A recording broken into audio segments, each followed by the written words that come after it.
Sungguh Roh Kudus bekerja sehingga mendatangkan transformasi rohani dan kepuasan hati kami dan nama-Mu dipermuliakan. Berfirmanlah kepada kami Tuhan, karena hati kami siap untuk didapuri oleh firman-Mu. Dalam nama Tuhan Yesus, amin.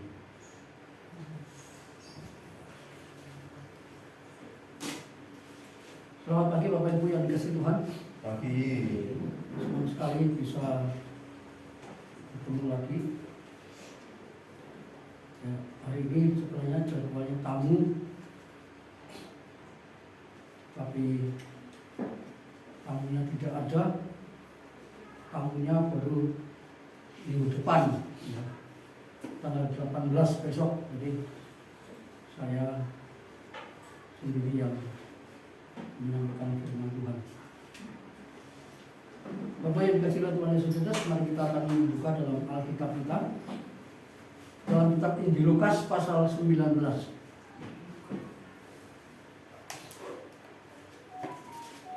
Guru sekolah minggu ini sudah tidak asing lagi, ya. Ini bercerita tentang Sakeus, ya. Lukas 19 ayat 1 sampai dengan ayat 10. Saya akan melihat dari sisi yang kalau Natal kita tahun lalu bahwa kita juga mengambil tema Natal dari sini, bahwa Yesus datang itu untuk memuridkan dan memuridkan yang lain, ya. Tapi kali ini saya akan menyampaikan dengan aspek yang berbeda. Mari kita akan baca bersama-sama Lukas pasal 19 ayat 1 sampai 10. Saya membaca ayat yang ganjil, Bapak Ibu membaca ayat yang genap sampai selesai. Demikianlah bunyi firman Tuhan. Yesus masuk ke kota Yeriko dan berjalan terus melintasi kota itu. Di situ ada seorang bernama Sakeus, kepala pemungut cukai, dan ia seorang yang kaya.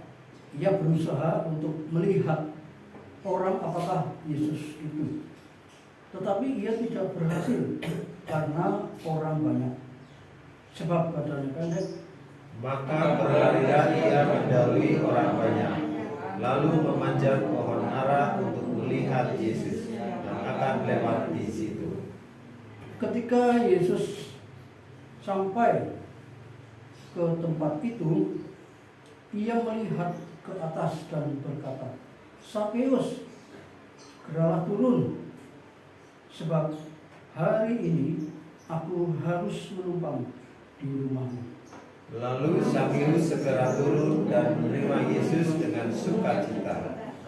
Tetapi semua orang yang melihat hal itu bersungut-sungut, katanya, "Ia menumpang di rumah orang berdosa."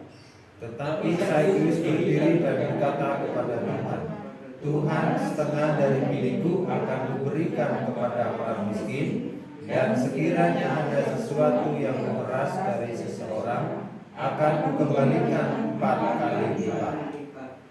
Kata Yesus kepadanya, "Hari ini telah terjadi keselamatan kepada rumah ini, karena orang ini pun anak Abraham. Sebab Anak Manusia datang untuk mencari dan menyelamatkan yang hilang. Amin. Bapak Ibu yang dikasihi Tuhan, saya memberi judul renungan ini, khotbah ini adalah Yesus datang untuk memulihkan. Yesus datang untuk memulihkan.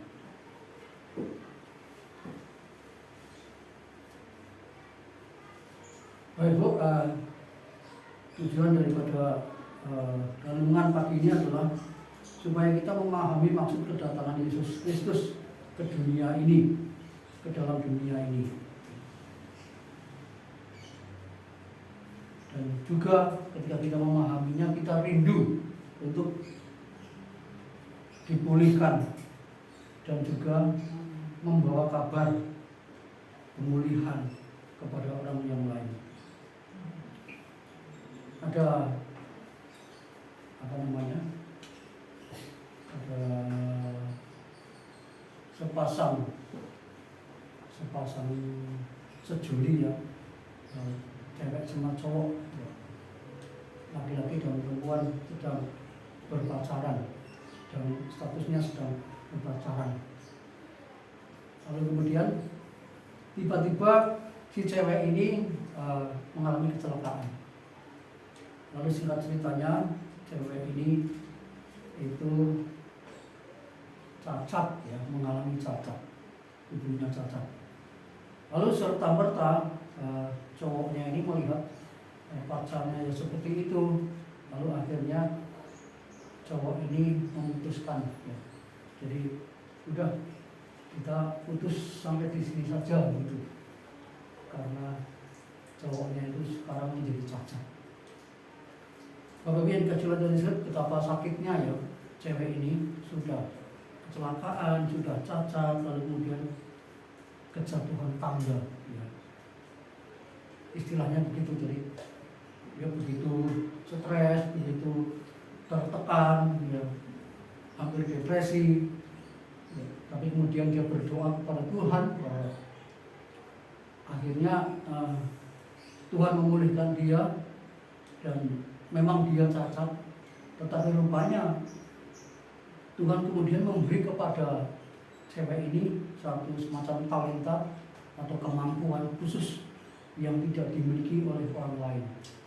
Dia akhirnya menjadi seorang pelukis, dan dia melukis dengan mulutnya. Lalu kemudian dia juga menulis satu semacam apa itu, seperti puisi. Jadi menulis puisi dengan mulutnya, dengan ballpoint, lalu melukis menggunakan kanvas itu dengan mulutnya, sehingga gadis ini atau cewek ini menjadi orang yang terkenal setelah dia dipulihkan oleh Tuhan. Jadi Bapak Ibu yang dikasihi oleh Tuhan Yesus Kristus, secara jasmani memang gadis ini sepertinya tidak ada harapan dan tidak ada sesuatu yang menarik dari dirinya. Tapi seringkali banyak orang lupa bahwa Tuhan bisa memulihkan dia, Tuhan bisa memakai dia sehingga dia bermanfaat bagi orang lain. Jadi dia datang untuk memulihkan yang sedang mengalami kelemahan. Bagian kecil Tuhan Yesus Kristus, bagian ini kita akan belajar bersama-sama, yaitu tentang seseorang yang telah bertemu dengan Yesus Kristus pada waktu itu, dan tidak hanya ketemu saja. Dan pertemuan itu pertemuan yang menurut saya tidak sia-sia, pertemuan yang indah, pertemuan yang berakhir dan menghasilkan satu hasil yang luar biasa, yaitu seorang Sakeus yang sudah Bapak Ibu yang saya baca tadi. Besok itu mari kita melihat Yesus datang memulihkan Sakeus.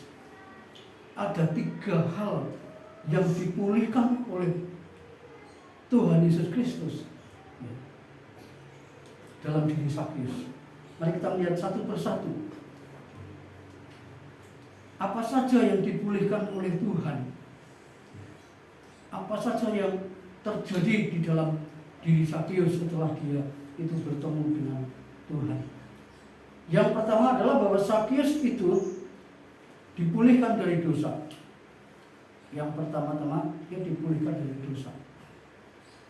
Bapak Ibu yang dikasihi oleh Tuhan Yesus Kristus, kita melihat di sini ayat yang ke-7 khususnya. Tetapi semua orang yang melihat hal itu bersungut-sungut katanya, ia menumpang di rumah orang berdosa. Bapak Ibu, kita melihat di sini bahwa semua orang pada waktu itu, orang Israel memang itu sudah stempel, sudah cap itu, memberi cap, memberi stempel kepada Sakeus itu adalah orang berdosa. Karena itu hubungannya dengan pekerjaannya adalah seorang pemungut cukai, bahkan ini kepala pemungut cukai. Seorang pemungut cukai itu pekerjaan itu pekerjaan yang memang secara secara sosial itu memang pekerjaan yang sangat merugikan, ya. Merugikan orang-orang Yahudi khususnya, karena Sakyus sendiri itu bekerja di bawah kekuasaan pemerintahan Romawi, ya. Padahal dia itu orang Yahudi, tetapi dia bekerja di bawah orang Romawi, lalu kemudian menarik pajak, ya, orang-orang Yahudi, lalu kemudian dia itu menjadi kaya, dan itu menjadi satu hal yang sangat menekan, membuat rakyat menderita pada waktu itu. Hingga akhirnya orang-orang Yahudi mengatakan itu orang berdosa. Menyebut namanya aja enggak. Tidak mau mereka menyebut namanya Sakyus gitu ya. Tapi mereka menyebut orang berdosa. Nah, Bapak Ibu yang dikasihi oleh Tuhan Yesus Kristus, salah satu ciri orang yang berdosa itu adalah, atau orang jahat itu adalah dijauhi oleh orang. Mereka menjauhi. Ayat yang ke-7 itu mereka mengatakan, mereka bersungut-sungut ketika Yesus masuk ke rumahnya. Sakyus orang berdosa itu, mereka bersungut-sungut, kepribadian dan yang bisa gitu. Mereka bersungut-sungut. Mereka memang menjauhi Sakyus ini. Mereka menjauhi. Barangkali kalau Sakyus itu meninggal, mungkin nggak ada yang datang.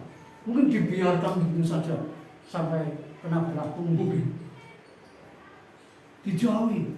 Dan banyak orang yang sungguh-sungguh secara terus terang itu menghakimi. Ayat yang ke-7.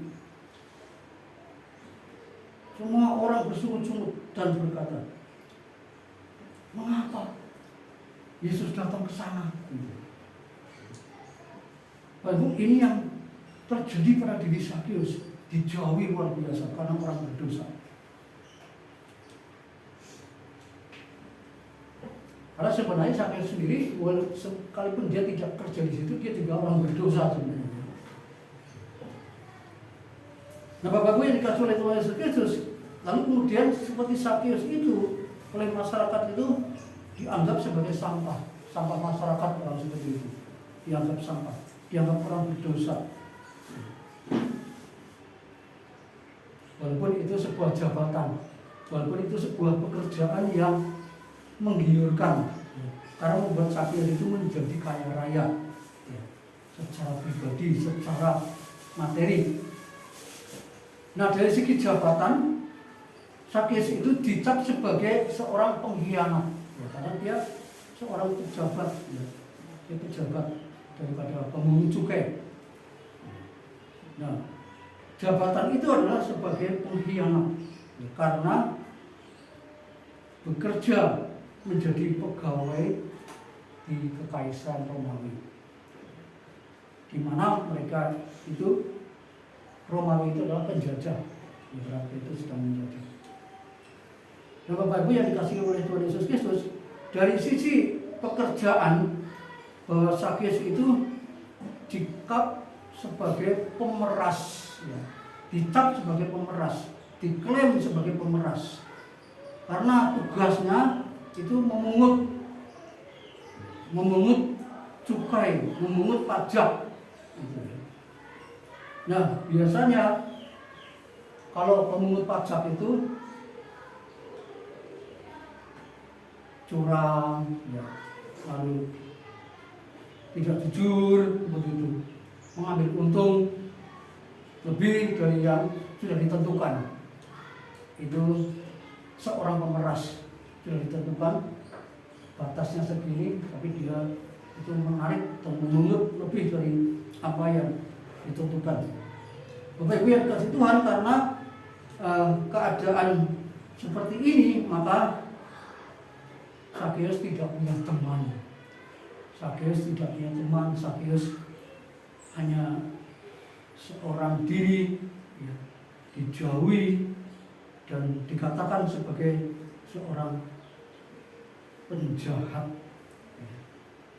Bapak Ibu yang dikasihi oleh Tuhan Yesus Kristus, oleh sebab itu ketika Sakyus mendengar, sebenarnya dia sudah lama mendengar siapakah Yesus itu, ya. sudah lama mendengar siapakah Yesus itu. Pasal sebelumnya di situ apa yang dilakukan Yesus itu sakit, tapi itu sudah mendengar saya.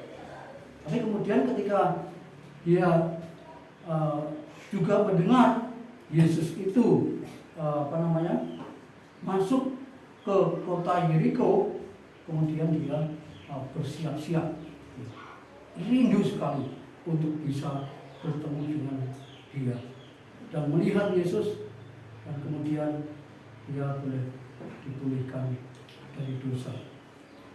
Bapak Ibu yang dikasih oleh Tuhan Yesus Kristus, dosa itu adalah masalah yang terbesar. Bagi orang Yahudi memang pada waktu itu penjajahan atau penjajah kekaisaran Romawi itu memang masalah, ya, bagi bangsa itu masalah. Kemiskinan itu memang masalah. Tidak punya uang itu memang masalah. Sakit penyakit itu memang masalah. Pokoknya segala sesuatu yang itu merupakan masalah. Tetapi saya mau berkata di sini, masalah yang terbesar bagi manusia adalah bukan itu semua, tetapi masalah yang terbesar adalah dosa. Jadi yang harus diselesaikan oleh Yesus itu dosa di sini. Bukan soal nggak bisa makan, bukan soal nggak punya masa depan, bukan soal nggak punya pekerjaan, bukan soal nggak punya rumah, bukan soal yang lain-lain. Tetapi yang menjadi masalah terbesar di dunia ini bagi manusia adalah dosa. Maka dari itu Yesus Kristus datang ke dunia ini untuk memulihkan dosa ini. Mari Bapak Ibu kita berpikir bersama-sama.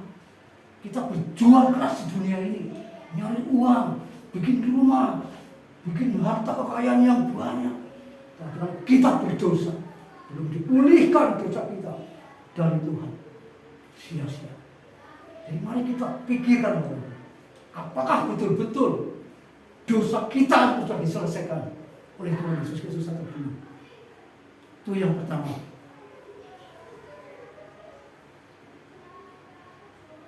Yesus datang memulihkan dosa. Ini masalah yang pertama, yang terutama itu dosa. Lalu yang kedua, Yesus datang memulihkan kehambaran hidup. Kehambaran hidup. Jadi yang utama itu dosa tadi dipulihkan. Jadi ada dosa di situ. Bukan hanya dosa dari pekerjaannya Sakius, bukan.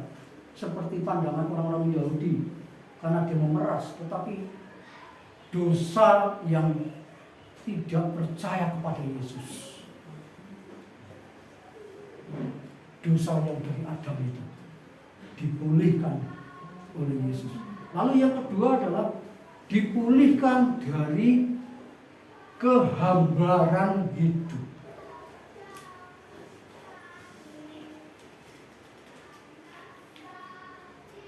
Hambar, Bapak Ibu. Itu seperti sayur kalau kurang garam. Wah, ini kurang asin atau kurang apa itu. Hambar itu. Hambar. Bapak Ibu, hidup yang dikatakan hambar itu adalah ketika terjebak dalam sebuah rutinitas.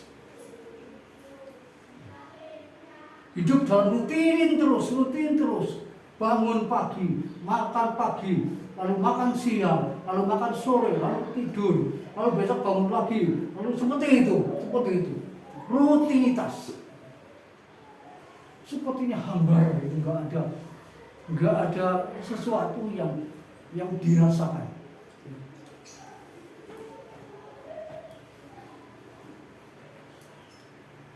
Terjebak dalam kebiasaan-kebiasaan yang dilakukan setiap hari.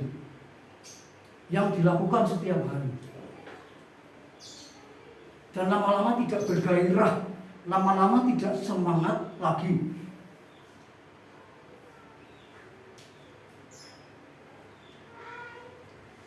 Sehingga apa yang dilakukan itu hanya sekedar untuk ya jam itu ya sarapan. Untuk jam 12 makan siang. Jam 6 sore ya makan sore. Jam 1 tidur gitu seperti itu. Jadi sekedar mengisi waktu saja. Jangan-jangan ibadah kita itu hanya sekedar mengisi waktu. Jangan-jangan doa kita itu hanya sekedar mengisi waktu. Walaupun itu kegiatan rohani. Jangan-jangan hari Minggu kita berkumpul hanya sekedar mengisi waktu. Karena kita itu hambar. Bahwa biasanya orang yang seperti itu biasanya itu mudah tertarik dengan acara-acara baru. Mudah tertarik dengan kegiatan-kegiatan yang baru. Mudah tertarik gitu.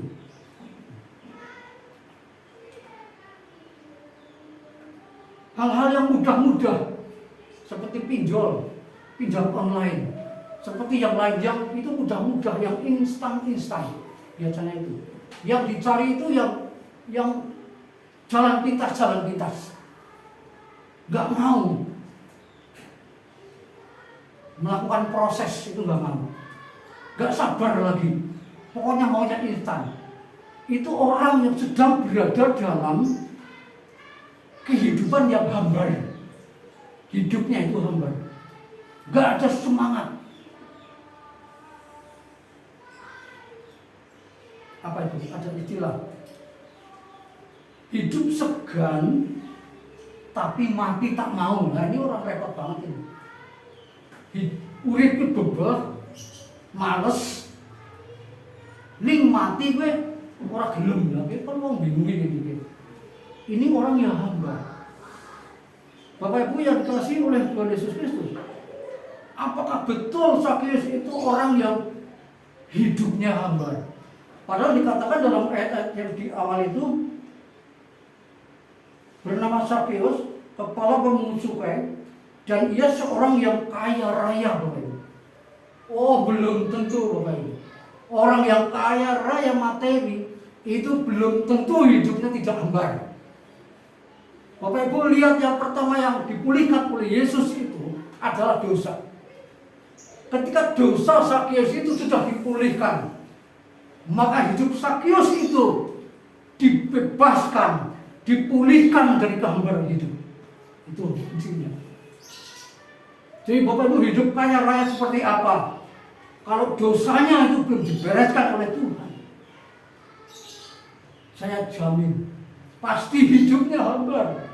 Karena hidupnya dikuasai oleh dosa, hidupnya dikendalikan oleh dosa. Walaupun dia kaya raya. Bapak Ibu yang dikasihi oleh Tuhan Yesus Kristus, hati-hati kalau kita terjebak di dalam situasi-situasi dan keadaan-keadaan yang kurang menyenangkan dalam hidup kita. Seringkali manusia itu mencari jalan sendiri. Seringkali mencari jalan pintas dan tidak mau menggunakan proses atau jalan yang benar dari Tuhan. Bapak Ibu, Sakeus berlari-lari padahal dia pemungut cukai. Ini sesuatu yang memalukan sebenarnya. Tetapi dia tidak malu. Dan dia juga naik pohon kemudian. Demi dia dipulihkan dari kehambaran hidup. Bapak Ibu yang dikasihi oleh Tuhan Yesus Kristus, dia tidak sayang dengan uangnya. Ketika kehambaran hidup itu dipulihkan, uangnya dipersembahkan, dikembalikan kepada orang lain yang sudah diperasnya itu. Sakeus punya pandangan yang benar bahwa uang kekayaan itu tidak menjamin seseorang itu hidupnya tidak hambar. Dikuasai oleh harta kekayaan, dikuasai oleh uang. Yang menjadi tujuan itu uang. Hati-hati. Ini bisa membuat kita semua terjebak di situ Dan kita akhirnya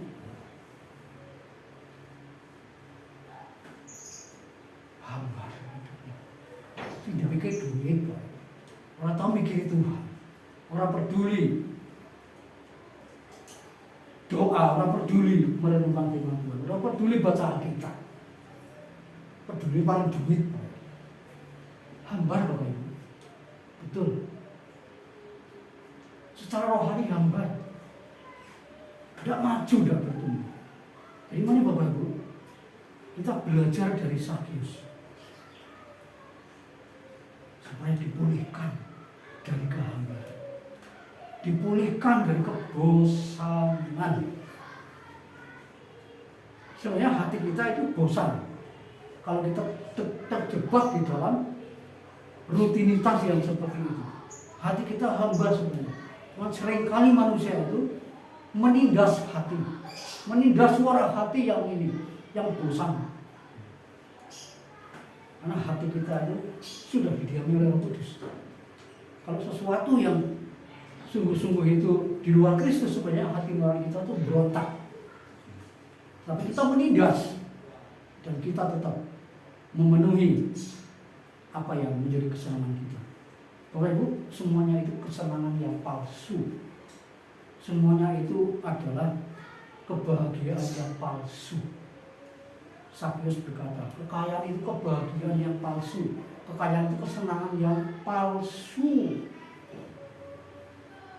Maka dari itu Sakyus dipulihkan oleh Tuhan. Dan dia bergairah sekali ketika dia bertemu dengan Tuhan. Ayo mampir ke rumahku. Dia dengan sukacita luar biasa.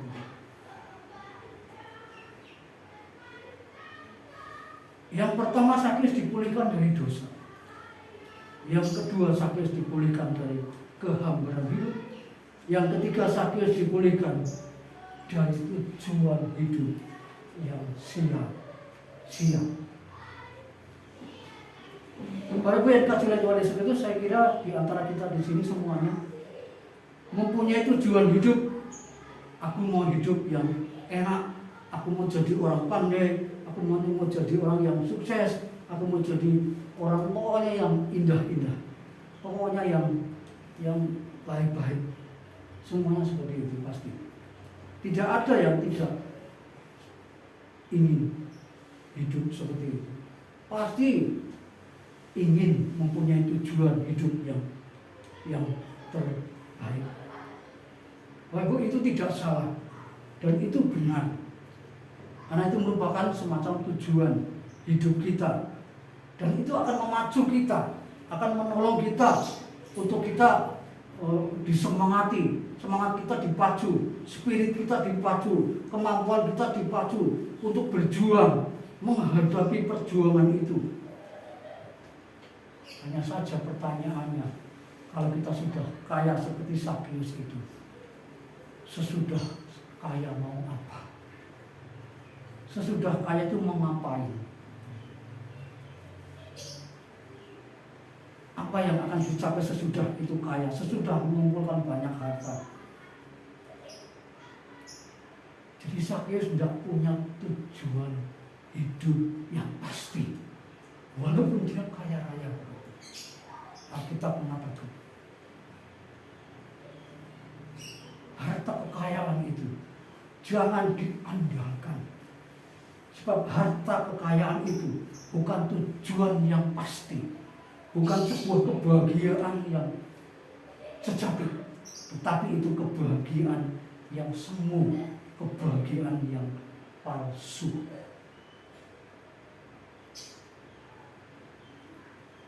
Walaupun sesudah kita meninggal, kita tidak akan menikmati kekayaan kita itu.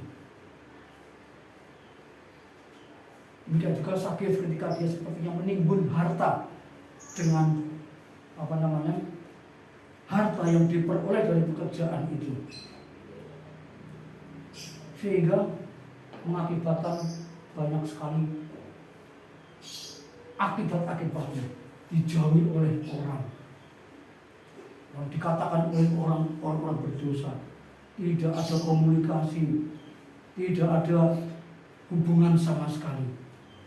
sepertinya nggak ada masa depan lagi dengan kekayaan itu. Tetapi setelah Sakeus itu dipulihkan oleh Tuhan, ketemu dengan Tuhan Yesus, maka tujuan hidup yang sia-sia itu dipulihkan. Oleh sebab itu ayat yang ke-8 ini sebagai hasilnya setelah tujuan hidupnya yang sia-sia itu dipulihkan. Ayat yang ke-8. Tetapi Sakeus berdiri dan berkata kepada Tuhan, Tuhan, setengah dari milikku akan kuberikan kepada orang miskin, dan sekiranya ada sesuatu yang kuperas dari seseorang, akan kukembalikan 4 kali lipat. Intinya ya, kekayaan Sakeus sudah habis yang kemarin itu, yang ditimbun itu ya sudah habis. Setengah dari itu diberikan kepada orang miskin. Lalu yang dari setengah itu untuk dikembalikan 4 kali lipat, di mana dia sudah memeras itu. Jadi ya sudah habis sebenarnya. Wah, luar biasa sekali. Kalau sudah dipulihkan itu nggak ada lagi yang namanya sayang dengan harta. Kalau sudah dipulihkan itu nggak ada yang namanya iman-iman untuk mempersembahkan kepada Tuhan. Dia peduli dengan orang lain, dengan orang miskin. Peduli dengan orang lain, memberi kepada orang lain. Itu juga sama dengan memberi kepada Tuhan. Ada persembahan sukarela kepada Tuhan. Ada persembahan khusus kepada Tuhan. Ada persembahan yang lain kepada orang yang lain. Itu perbuatan iman kita kepada Kristus. Kalau kita beriman kepada Kristus, buktikan kita orang beriman, yaitu dengan perbuatan. Jadi Sakeus itu tidak lagi menggunakan akalnya, oh ini nanti habis, enggak. Langsung di hadapan Tuhan Yesus dia berkata. Memang ini radikal Bapak Ibu. Memang ini kontroversial ini. Pertobatan yang sangat luar biasa. Ini pertobatan yang luar biasa, Sakeus ini. Mari Bapak Ibu, kita belajar dari Sakeus bahwa tujuan hidup kita itu adalah bukan untuk diri kita sendiri. Tujuan hidup kita itu bukan untuk keluarga kita. Tujuan hidup kita itu hanya untuk Tuhan. Utamanya itu untuk Tuhan. Untuk keluarga kita ya memang itu harus. Tetapi yang terutama, karena Tuhan itu di atas segala-galanya, di atas keluarga.